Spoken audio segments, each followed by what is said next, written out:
Friends, ఇప్పుడే అందిన వార్త. రాష్ట్రంలో కలకలం.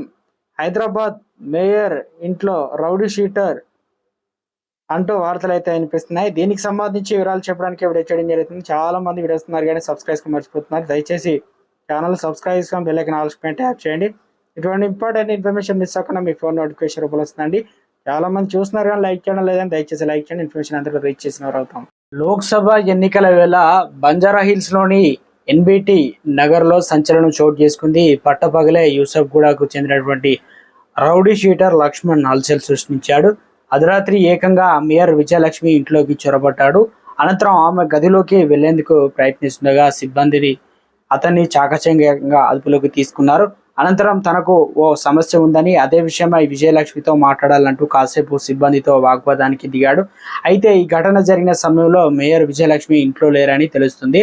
ఆమె తండ్రి కేశవరావు ఇటీవలే మోకాలికి శస్త్రచికిత్స జరగడంతో ఆమె ఆసుపత్రిలో ఉన్నట్లు సమాచారం. మేయర్ సిబ్బంది ఫిర్యాదు మేరకు రౌడీ షీటర్ లక్ష్మణ్ పై కేసు నమోదు చేసి పోలీసులు అతన్ని బంజారా హిల్స్ పోలీస్ స్టేషన్ కు తరలించారు.